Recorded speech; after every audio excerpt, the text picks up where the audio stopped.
Hi, this is Compass Finding Spirituality in the Everyday. I'm host Reverend Ryan Dunn, and in this episode, I'm joined for a wild adventure by Reverend Corey Turnpenny.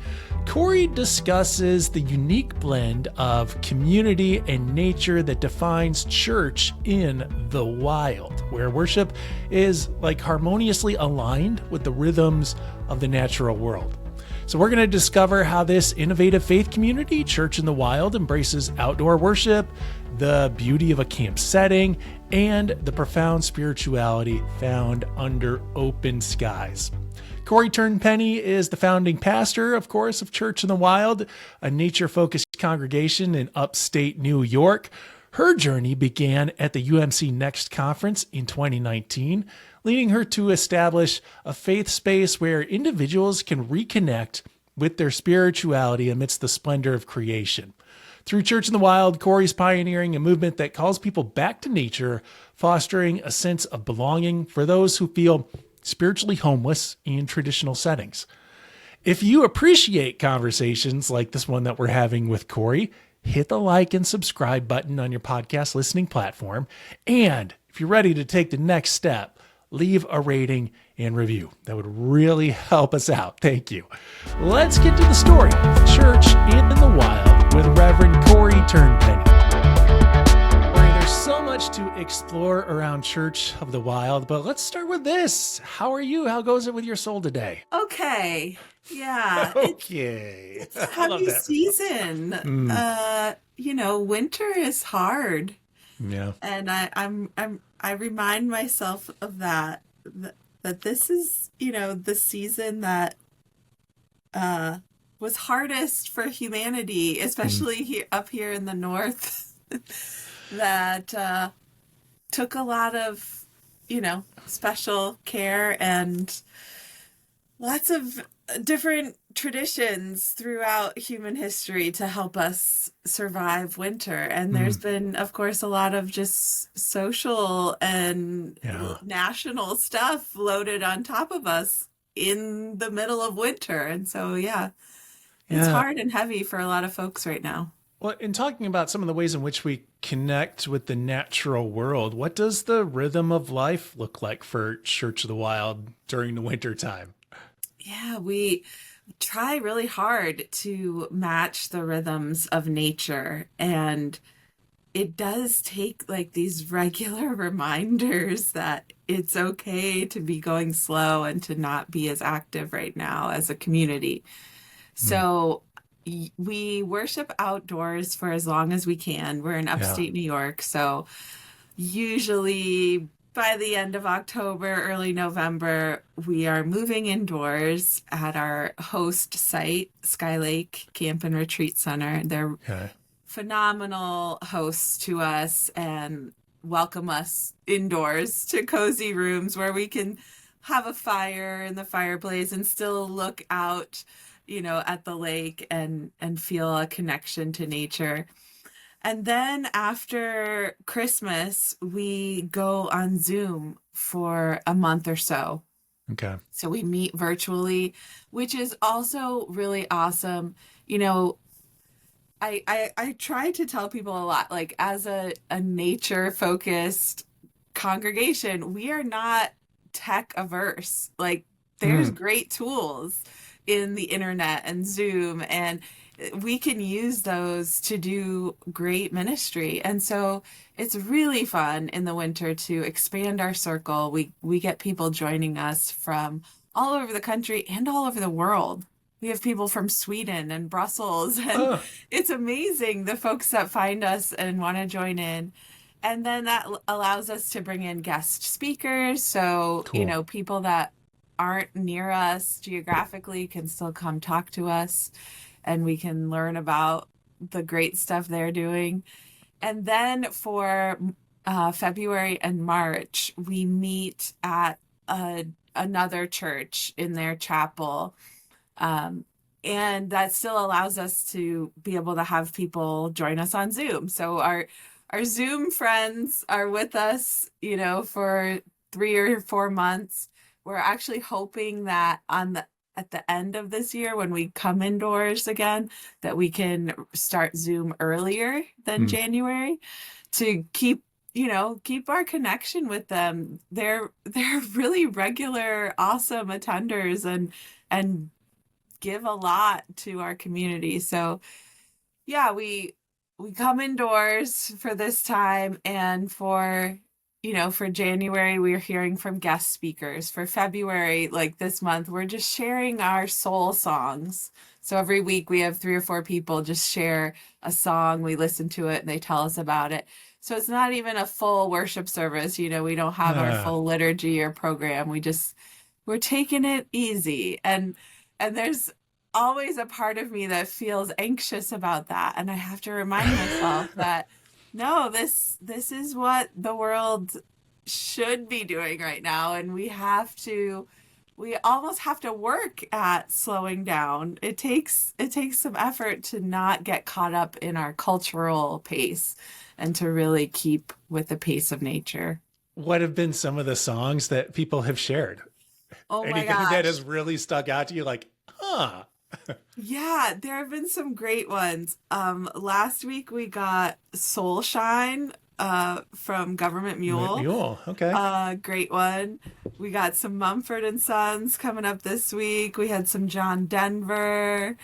What else have we had? Some really eclectic tastes in our congregation, which is awesome. And it's like this little window into somebody's soul when they say like, yeah, this song speaks to my soul, and they tell us about why and how it connected for them, and it's really cool. We're putting it all into a great playlist for ourselves.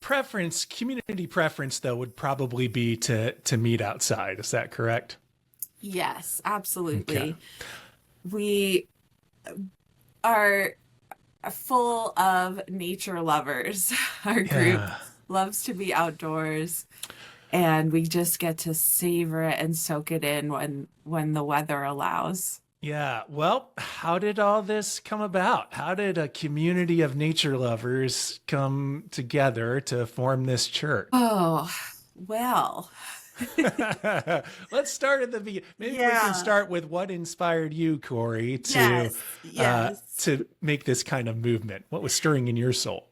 Well, it was back in, 2019.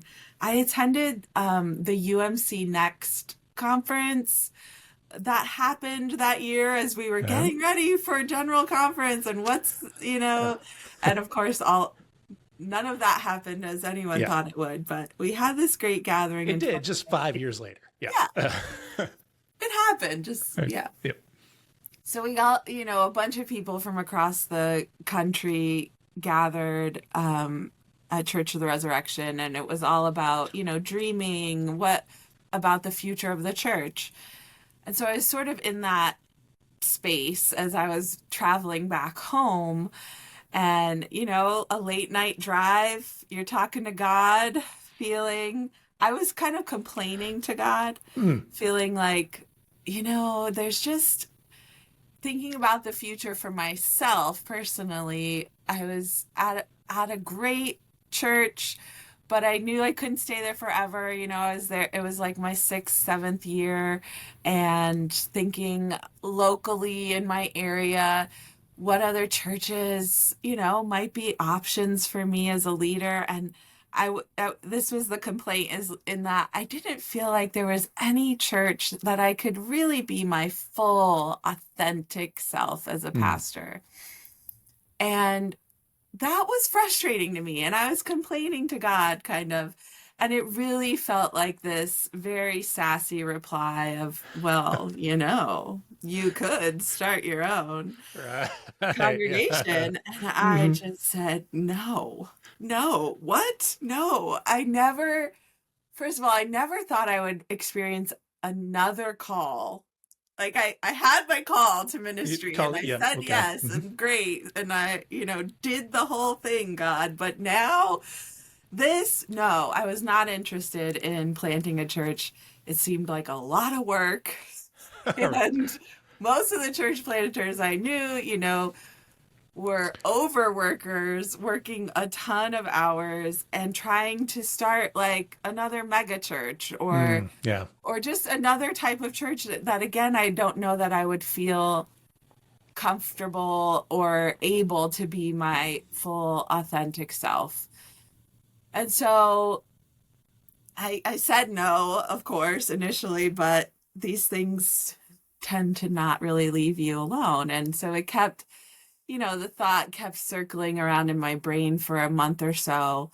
And then I was with my clergy covenant group at annual conference.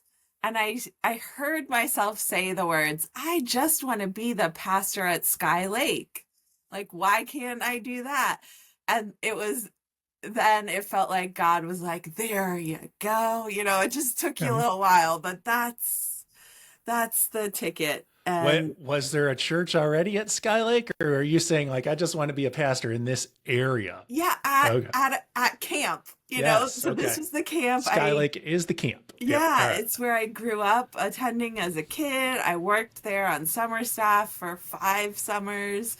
It is my soul's home. It's where I feel the most connected to God, the most self-confident and at ease and peaceful and grateful. It's just the place where I feel best, and it's beautiful, and it's this underutilized resource that's just sort of sitting there most of the week. There's retreats on the weekends, but I just thought, gosh, I want to be a pastor, and I want to be a pastor at Sky Lake. And then it was like a flood of ideas when I thought, wait, we could actually do that. Like people are doing church in bars and restaurants and movie theaters. Like, why couldn't we do church Yeah.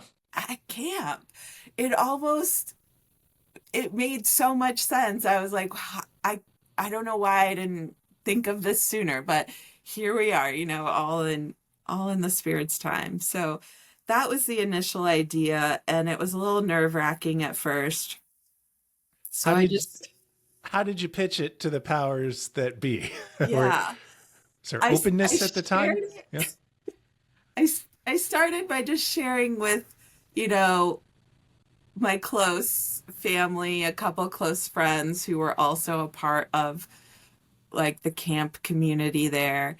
Just to say, let me just gut check this for me. Is this totally out of the, realm of possibility? What do you think about this idea?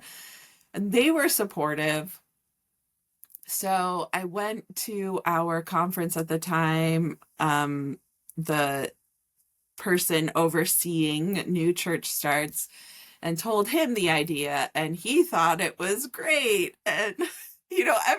every point here I was just like waiting for somebody to tell me no or don't do Right. this, and it never happened. It's So here we are. like you just wanted somebody to confirm your own reservations or misgivings, Yeah, I right? You just were looking wanted for that. somehow to Yeah. get out of Right. having to do this because I knew it wasn't going to be easy. So, he gave me some people to talk to. And obviously, the first step was talking to the director at Skylake to say, hey, would you support this? Would you be willing to host a new faith community here? And when he was supportive, then I was like, okay, I guess we're doing this. Fine. All right. So then I just, started talking to people I knew who liked the outdoors, who were part of camp, were interested, and they kept giving me other people to talk to.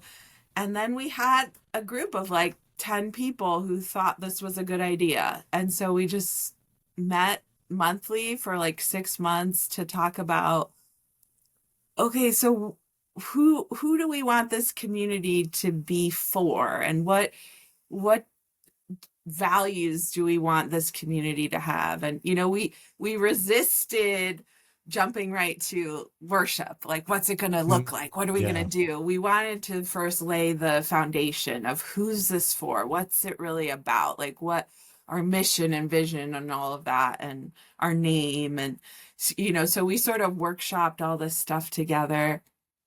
And our last meeting was March of 2020, Yeah. All right. right before everything shut down. Yeah. So we took a pause with the rest of the world and regrouped and said, what do we think? We want to keep going on this? And everyone said, yes, we think we need this now more than ever.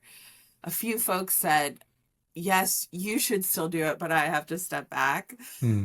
which was totally understandable. So we sort of forged ahead.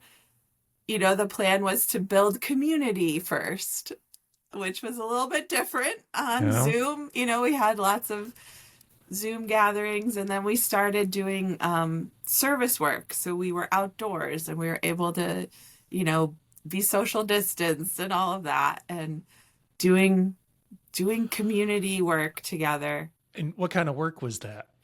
We did like a cleanup day at Sky Lake. We built a new community garden for our local community garden group. We did some street cleanups in different neighborhoods where they were hosting it. So there was a lot happening outdoors that we could like show up Yeah. and support, which was nice during that time. And we really wanted to start with service work because that is way less scary to people than starting with a worship service, especially a new kind of worship service. So we wanted to get people together in that setting first before launching worship. So we were building community. We had a great group of folks help get started. We did some trial runs of worship and then had our first, public official launch day worship the first Sunday of June in 2021. And we've been going strong every week since then. Yeah. How did you first come in contact with some of the people who were joining in? Besides that initial leadership group, have there been other people who have heard about what you're doing and joined in? I ask this because in my mind, I imagine part of the allure of the natural world is a sense of isolation. And so how do you connect with people who feel like or value a sense of isolation? Yes, it has been fascinating to me Mm-hmm. how people find us. And the most incredible people have been brought together under this, concept of Church in the Wild. I'm just blown away. Every time a new person comes and I learn their story, it's just incredible. And they're so excited to have found something that resonates with them, their life experience, and their spirituality. Because I can't tell you how many times people have said, I didn't know there were other people like me in this Mm. area, or that, that there was this kind of thing around here. It Mostly people find us online. They see our website or social media and different events that we're doing and connect with us there. There's one person who's super involved right now, and she just saw our like yard sign that we had out front of the camp. She was driving past, saw the sign. She never grew up going to church. She didn't really know anything about church, but she looked up our website after seeing the sign and thought, I think this seems cool, and just showed up by herself. Mm. I'm just like, the courage it takes for somebody to do that. I was astounded. So yeah, it's amazing how people find us, word of mouth, people bringing friends a lot. But there is this sort of sense of some seclusion. We're about a half-hour drive from our closest city. And so it is sort of like this mini retreat every week when you come out of that busyness. And we call it the camp bubble. When you're at camp for, Mm. the whole summer, you feel like you're in this bubble. Like you don't even know what's happening in the rest of the world. It's great. And we want people to have that little mini experience of that, to come get away, be in this incredibly beautiful space, you know, and just have a moment of sort of exiting your everyday life and coming into the glory and grandeur of nature is really special and important. And I think people get, I don't want to say addicted to it, but they long for it. You Mm. come once and you're like, oh, so you want to keep coming back. Yeah. So besides the setting, when you do gather, what do those gatherings look like? Right. We're in this great, beautiful setting on the shores of the lake with these huge trees all around us. We gather in the round. We sit in a Okay. circle. We have some benches. Sometimes people bring their lawn chairs or pull up a blanket. We have like a bag of blankets for folks to sit on or wrap up in if it's chilly. Um, we start, by reminding each other what we're about, which is our mission, following the wild spirit through creation, adventure, and restoration. And we share, it's sort of like passing the peace, but we share something new and good with people next to us. So every week it's a real spiritual practice to say, okay, what is new and good in my life? And sometimes it's a challenge to come up with something, but that's why we do it, and to remind each other there is good in the world. And then we all go get something from nature around us and bring it up to our altar, which is just these 5 wooden crates that we stack on top of each other. And we have a candle and a pitcher of water.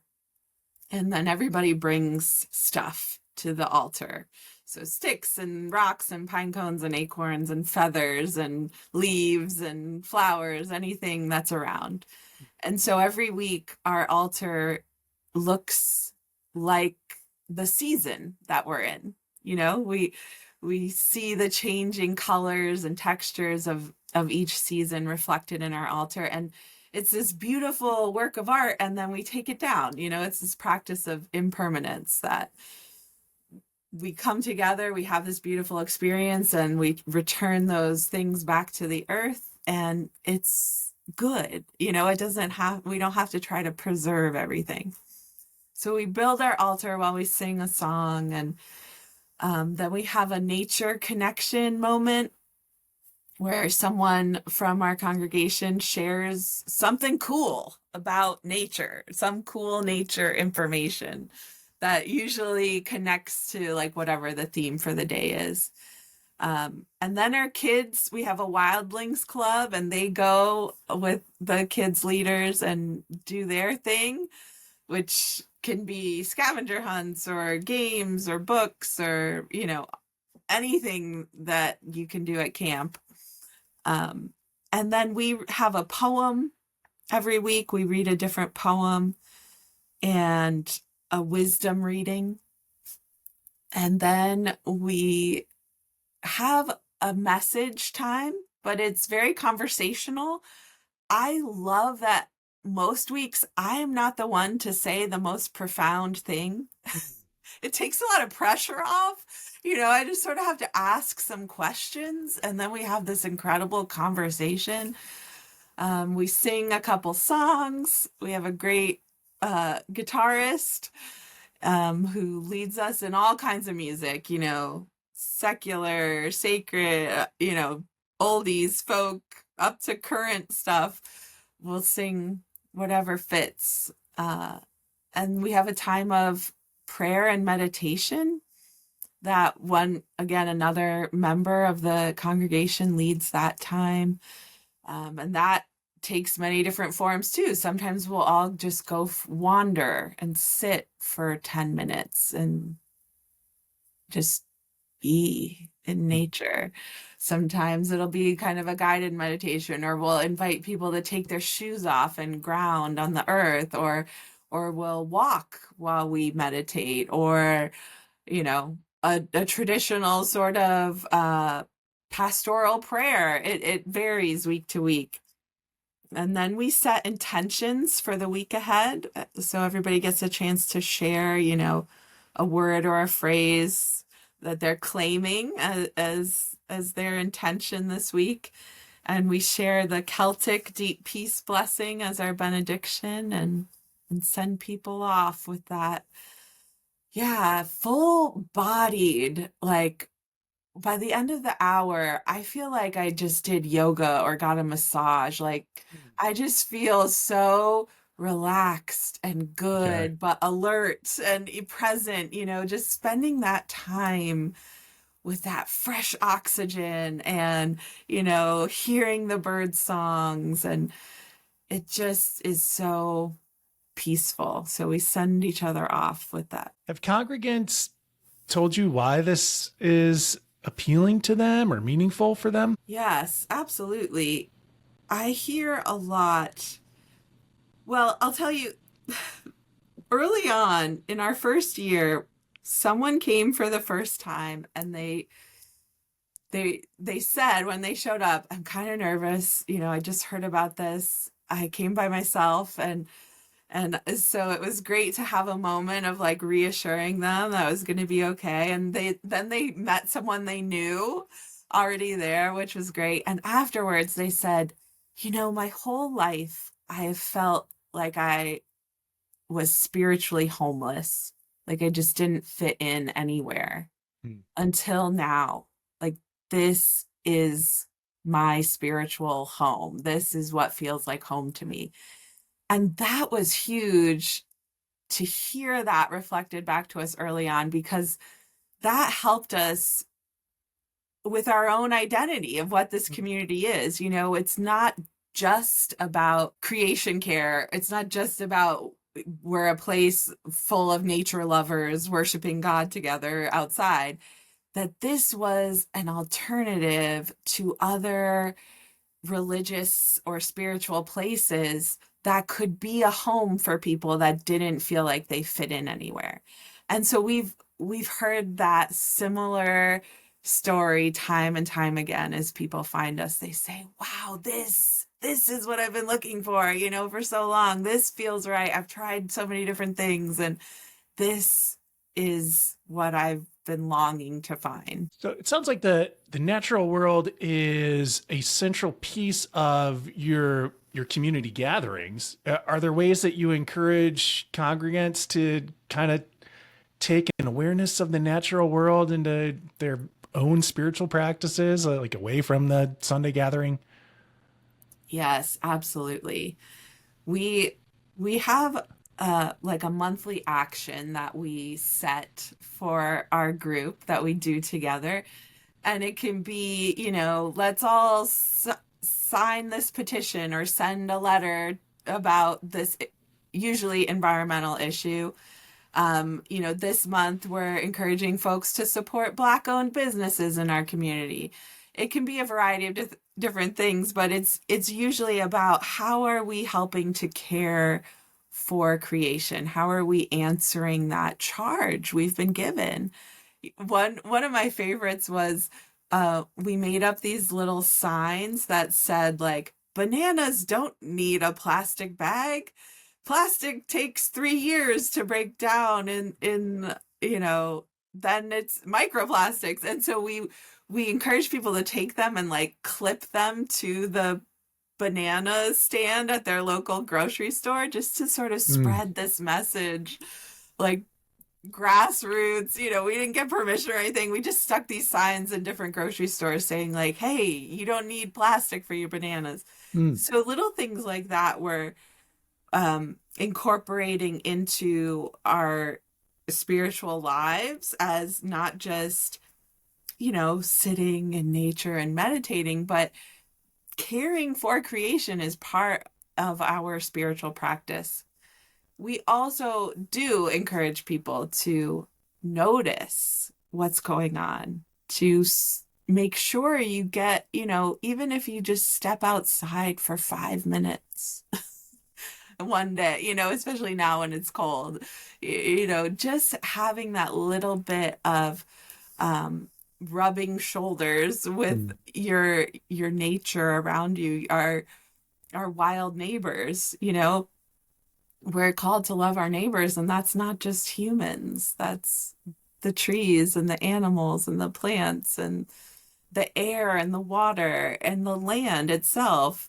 And we can gain so much from all of them, just as much as we can give. And so, yes, really encouraging to notice, to slow down, practicing Sabbath, practicing rest as a spiritual practice is a big part of creation care, and learning from nature.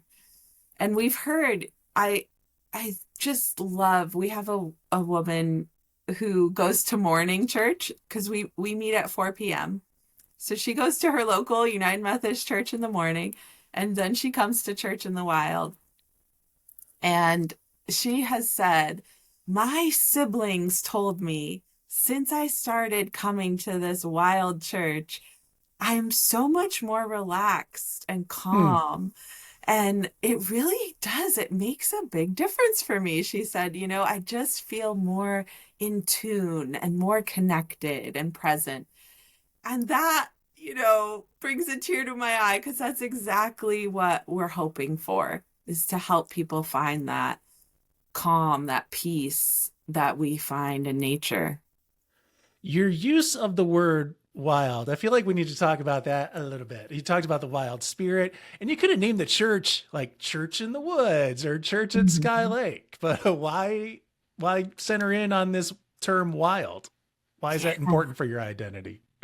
It's a little bit of a reclaiming of the word, right? I think it connects to the idea of like negative connotations for nature. When I think of our history, calling people savage because they lived in huts or tents or teepees. And that sort of connotation of like, oh, the wild is scary or dangerous or not civilized, right? And we want, that's where we want to be. We want to be outside of, the manicured, perfect, like controlled nature experiences that exist in a lot of places. We want to follow the wild spirit into the wilds of creation. And we recognize that life is wild, like we're in the wilderness of our lives sometimes. We're in the wilderness of society. Like, things can be complicated and tangled and messy. And that is okay, that the wild spirit exists in all those places. Whether it's, a swamp or a city street, there is nature in all of those places. And we know that the spirit, the source of life, is there in all of those places. And so it's sort of a reclaiming of the word and acknowledging that there's nowhere we can go that is separate or removed from our creator. You spent a little time searching for that, and in that you had a sense of, it sounds like, I don't know if disassociation, but a sense of unease with kind of the traditional trappings of the institution. There are a whole number of people who feel that kind of uneasiness as well. Do you have any advice for those who are, longing for that spiritual community, but feel like, I don't know, if I just fit in at the traditional church setting? Yeah, there's a lot of options for Okay. folks in that realm. Even though it feels like there aren't, I think there are a lot of options. So you can bring some of these concepts into your traditional church. Mm. Start a creation care committee, or encourage. I know churches that will worship on their lawn in the summer, or do a monthly outdoor worship service in a park, or install a labyrinth somewhere outside, or a prayer trail if your church has lots of property. There's so many ways of engaging with creation, and there's so much precedent for it in scripture, in our traditions, the various Christian traditions and other traditions have so much encouragement and guidance and wisdom about connecting with creation. One of our favorite Bible verses comes from Job, who says, ask the animals what they think. Let the birds teach you. Put your ear to the earth and learn the basics about who God is. And that's exactly, the indigenous wisdom that we can learn from, that we were the last ones here. The animals and the trees and the plants, they were all here before us. They all know how to be earthlings better than we do. So we have a lot to learn from them. And so there's tons of ways of incorporating these ideas and practices into traditional church. There's also lots of places like Church in the Wild cropping up all over the world. And there's a couple resources you could check. The Wild Church Network has a map of different wild churches, and the Center for Spirituality in Nature has a database of different groups that meet outdoors. They're not all going to look the same. They all have various differences about them, but there are people doing this. And if you can't find someone near you, I would love to help people start a wild church gathering. I have helped people. I've done some coaching and training, and it's such a needed and important way of connecting with God that I am happy to help others do that. If you're not finding anything, if you're not getting anywhere, let me know. Cool. Well, and Corey, let's go out with this then. Where are they going to get a hold of you? Well, we're easy to find, churchinthewild.org, and there's all of the ways you can connect to us are there on our website. Our email, Facebook, Instagram, all those things you can find fairly easily. Send us a message, and yes, we would love to connect. Corey, thank you for sharing your story with us. Absolutely. Thank you. We hope this episode has given you some food for thought on how to find spirituality in the everyday, whether it's connecting with nature or exploring new forms of worship. Before we go, we want to invite you to visit our website, umc.org/compass. There you'll find episode notes and a treasure trove of other episodes to explore and enjoy. Check it out and deepen your spiritual journey into finding spirituality every day. Big shout out and thank you to the amazing team at Amidst Communications for making this podcast possible. Your dedication and hard work keep us on air and connected to our wonderful listeners. And speaking of listening, if you haven't already, we would love for you to subscribe to the Compass Podcast, rate us, and also leave your feedback. Helps us reach more listeners and continually improve our content. I'll chat at you again in 2 weeks' time. Again, my name is Ryan Dunn. Peace to you until then.